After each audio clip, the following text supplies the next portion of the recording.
ना औरत शब्द किसी ने सुना नहीं है।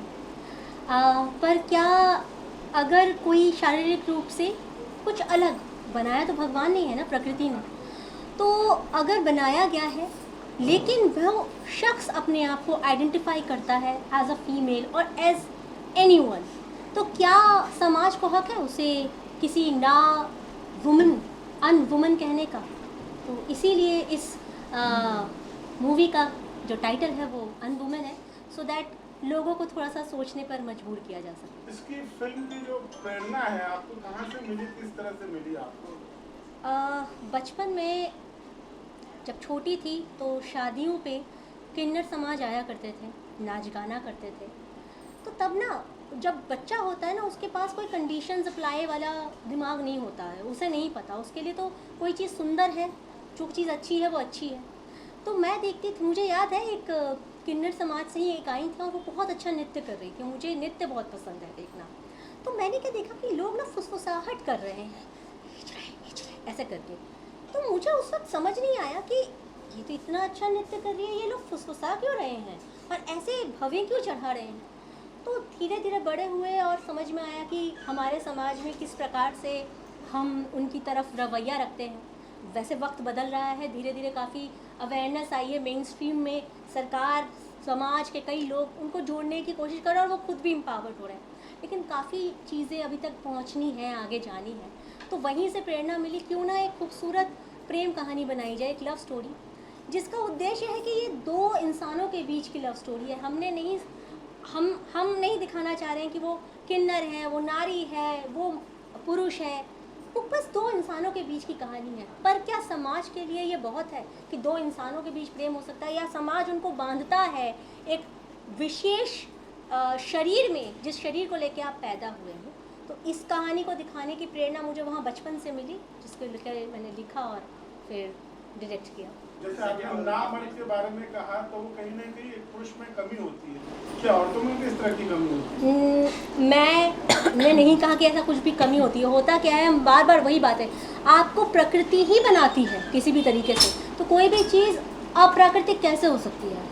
जब हमें भगवान ने ही जन्म दिया है तो हम नाकाफ़ी कैसे हो सकते हैं? ये तो हमारी सोच है ना, जो हम दूसरे इंसान पर अप्लाई कर रहे हैं। तो इसीलिए मैंने कहा कि ऐसा होता नहीं है। आज अगर मैंने इस कहानी का टाइटल ऐसा रखा है तो आप खुद ये सवाल पूछ रहे हैं, क्योंकि आपके दिमाग में भी वो प्रश्न कौंध रहे हैं, यही इसका उद्देश्य था। I would like to congratulate you, बहुत ही अच्छा concept आपने हम सबके सामने लाया। It's a very OG story and we really appreciate your all the efforts whatever you have come bring it on us.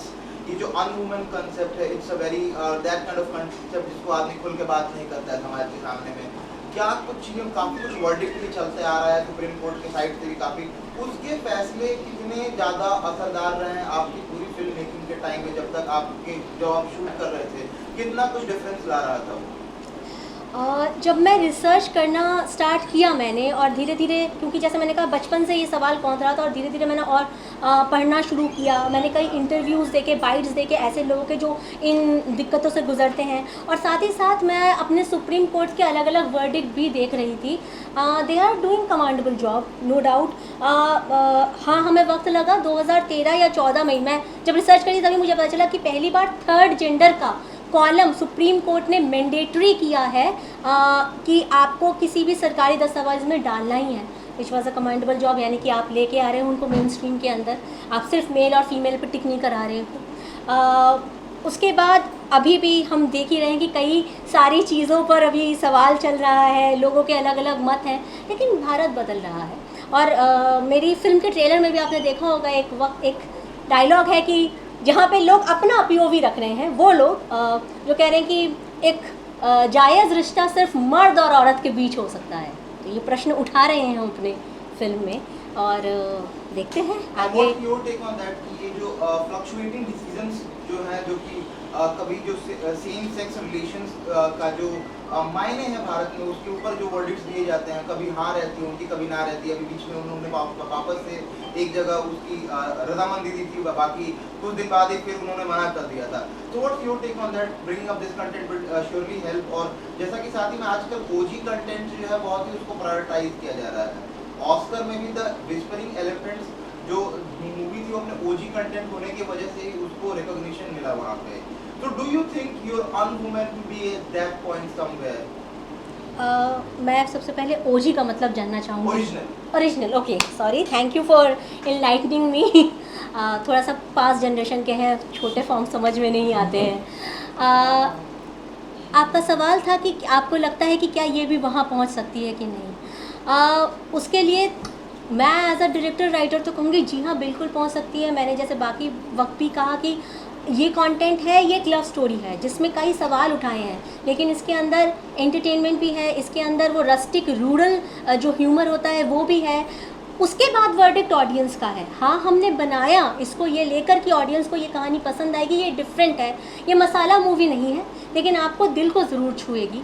और क्या कहते हैं, आगे जैसा आप कह रहे हैं तो वर्डिक्ट ऑडियंस का रहेगा.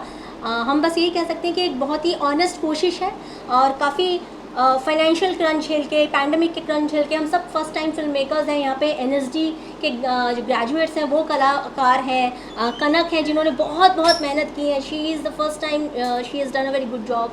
भगवान सर है, तो उन्होंने कहा, सब ने बहुत ही ना ऑनेस्ट अपनी तरफ से एफ़र्ट किए हैं. और एक चीज़ मेरे मतलब घर ने मुझे सिखाया है कि अगर आपने ऑनेस्टी से कुछ बनाया, ईमानदारी से बनाया और अपने काम के प्रति ईमानदार रहे, तो फिर मतलब जैसे कृष्ण भगवान भी कहते हैं, कर्मण्येवाधिकारस्ते मा फलेषु. Chanak, I would like to know from your side, what was your relatability जब आप इस किरदार को निभा रही थी? तो एक पॉइंट ऑफ जो रिलेटिबिलिटी होती है उस किरदार को निभाने के लिए, उसमें अपने आप को ढालने के लिए, तो व्हाट वाज दैट और कैसे आपने उस पूरी चीज को परस्यू किया, अगर आप उसके बारे में हमें बताना चाहें? Absolutely, thank you for asking me that question. I feel unfortunately a cisgender female assigned at birth is also a marginalized community in our country. Yeah. Which is how it is for the queer community too. And there is no comparison when I say this, but at the same time I feel that जब ये role मेरे पास आया था, तब I was someone who asked my casting director that how are we not reaching out to someone who belongs to the community, like who identifies as a trans person or an intersex person. But they said that we were all in the middle of the pandemic. It's actually difficult to find representation in the queer community with our limited resources and databases.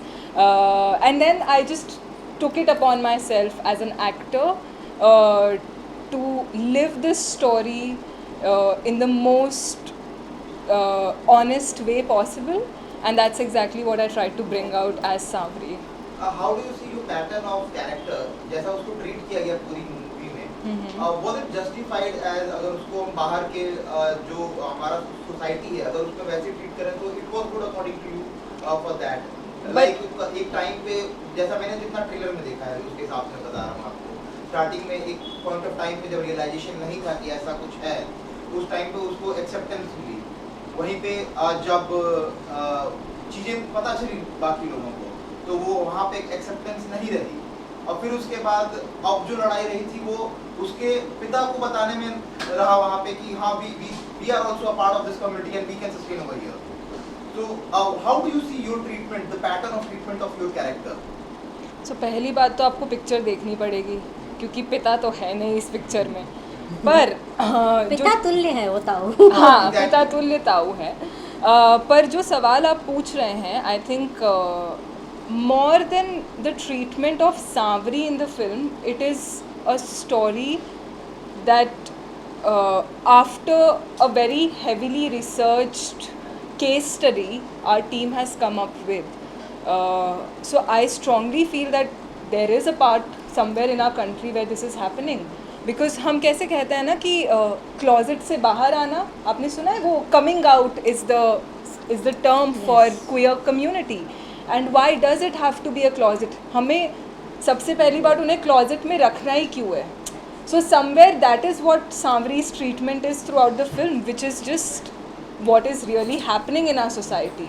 So it doesn't get justified or anything. It is what it is. We are just bringing out what we feel is an honest report of what we have researched and come up with.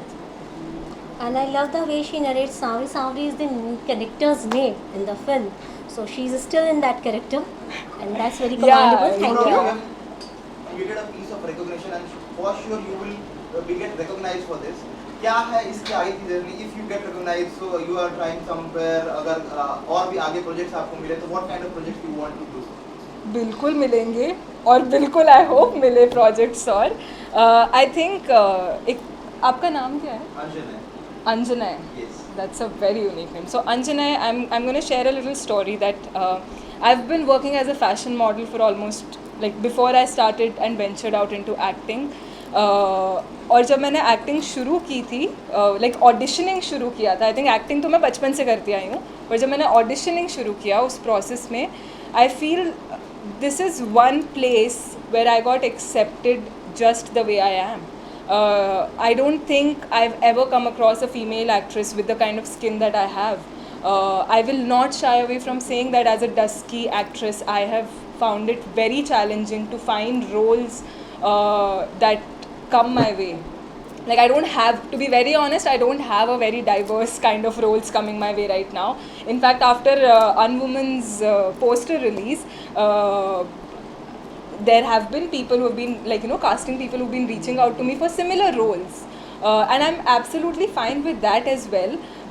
In fact, मुझे लगता है कि स्मिता पाटिल जी हैं, नंदिता दास जी हैं. I feel like I could be one of them if I, work on my craft enough. So that is what my dream is. That I must give to her. She picked up really well, and within the 2 months workshop, we had very less time, and she was the last. आपको इस तरह के अनोखे subject को लेकर film बनाना और एक कहीं ना कहीं फिल्म मेकर को डर लगा होता है कि लोग एक्सेप्ट कर पाएंगे इस तरह के सब्जेक्ट को.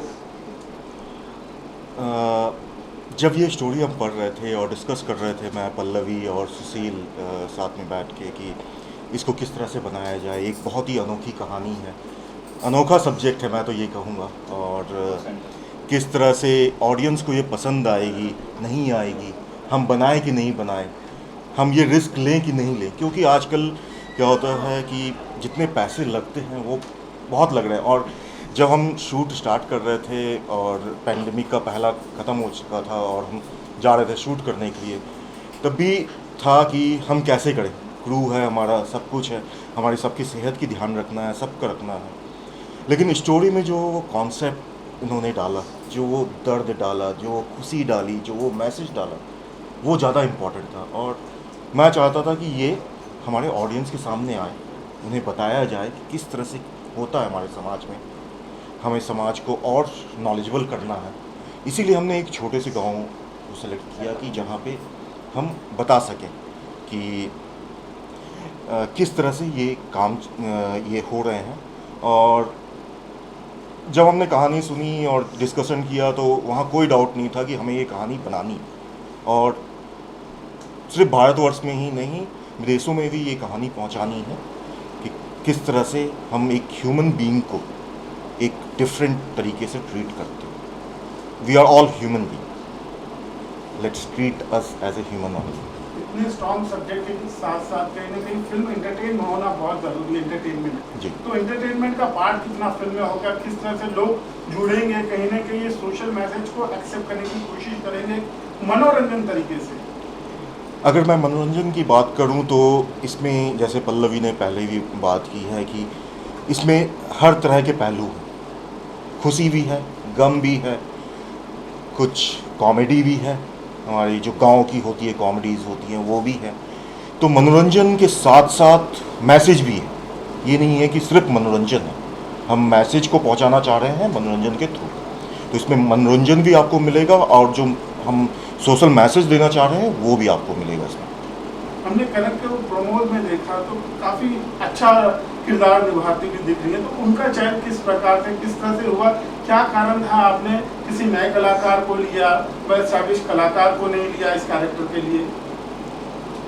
पहला तो मैं बताऊं, हम जब इसकी कास्टिंग कर रहे थे, इट वाज कंप्लीट पैंडमिक का सेशन था और हम फेस टू फेस नहीं मिल पा रहे थे. हमने काफ़ी सारे, जो हमारे कास्टिंग डायरेक्टर हैं नरेन बंसल, उन्होंने बहुत सारे हमें रेफरेंसेस भेजे, कुछ नोन फेसेस भी भेजे, लेकिन जो कैरेक्टर में, जो कहानी में मिल रहा था वो हमें नहीं मिला कहीं पे भी. और जब कनक को हमने सेलेक्ट किया वो बिल्कुल फिट हो रही थी उस टाइम इस कैरेक्टर में। साथ में सार्थक भी थे जब उनकी वो कास्टिंग हो रहे थे, वो भी एनएचडी से पढ़े हुए हैं, उनका भी काफ़ी अच्छा उन्होंने काम किया इसमें। वो उस चीज़ को लाए हैं इस फिल्म में, एक वो कहते हैं ना लाइवली कर दिया है उनको फिल्म को, ये रहा। और प्रोसेस बहुत सिंपल था, हमने देखा क्यों ना चांस दिया जाए नए लोगों को, क्योंकि जिस तरह की कॉन्सेप्ट बन रहे हैं और जिस तरह के कंटेंट आ रहे हैं, नए लोगों को चांस देना बहुत इम्पॉर्टेंट है अभी के मामले में। और as a independent film maker अगर हम चांस नहीं देंगे तो और कौन देगा। सर आप अपने बारे में कुछ बताएंगे, अपने किरदार के बारे में बताएंगे? जी, मेरा किरदार है जो अगर उसको मैं समझाना चाहूँ तो वो सिंपली ये है कि वो लड़कियों को कहीं से लेके आता है, खरीद के लेके आता है गरीब जगह पे, और गरीब जगह पे ही बेचता है वैसे, क्योंकि जो खरीदने वाले उनकी मानसिकता भी बहुत गरीब होती है और बेचने वालों की भी। तो ऐसी लड़कियों को ला के बेचता है वो, तो मेन ह्यूमन ट्रैफिकिंग का काम करता है वो। और मैंने वो उसको एक्सपीरियंस बहुत किया हुआ था पहले से, क्योंकि हरियाणा, पंजाब, राजस्थान में उन तीनों के बॉर्डर पे एक जगह है श्री गंगानगर, बगल में पाकिस्तान भी है, और वहाँ से बिलोंग करता हूँ। और मैंने ये देखा है और ये होता रहा है और आज भी हो रहा है लोगों की सोच की वजह से। सर आप कुछ बताना चाहेंगे आपके किरदार के बारे में, आप क्या करना चाहेंगे? मैं इस फिल्म का को प्रोड्यूसर हूँ और मैंने और पल्लवी ने ये कहानी लिखी है। स्टोरी का कॉन्सेप्ट आया था मेरे दिमाग में, एक सच्ची घटना है बिहार के गांव की, और उस समय मुझे पता चला था, बचपन की बात है, तो तब से ये मेरे दिमाग में ऐसा प्लॉट था और हमने फिर डिस्कस किया और इसको लिखा। कहानी इतनी खूबसूरत बन के आई, फिर गुंजन जी ने हमने बात की और फिर हमने कहा आगे बढ़ना है, मुड़ के नहीं देखना है, और आज इस जगह पे हैं। फिल्म को लेकर किस तरह की उम्मीदें आपको? ये ऐसी फिल्म है, इसको हम कमर्शियल पूरा तो नहीं कह सकते, लेकिन कई लोगों से, कई बड़े बड़े जो सिनेमा, मैं कहूँगा ये सिनेमा है, और जो सिनेमा को समझते हैं उन्होंने मुझे कहा है कि ये ऐसी फिल्म बनी है जो लोग अपने घर के लाइब्रेरी में रखना पसंद करेंगे। तो इस तरह के कॉम्प्लीमेंट्स मिले हैं हमें। किसी को कुछ पूछना है? ये फिल्म 5 मई 2023 को रिलीज़ हो रही है। 70 सिटीज़ में मेजर मेट्रो सिटीज़ को हमने कवर किया है, और हम चाहते हैं कि ज़्यादा से ज़्यादा ऑडियंस आए और अनुभव करें इस फिल्म को, इस कंटेंट को सहारे, हमें प्रोत्साहित करें कि हम आगे जाके भी कुछ इस तरह का हम फिल्म बना सकें।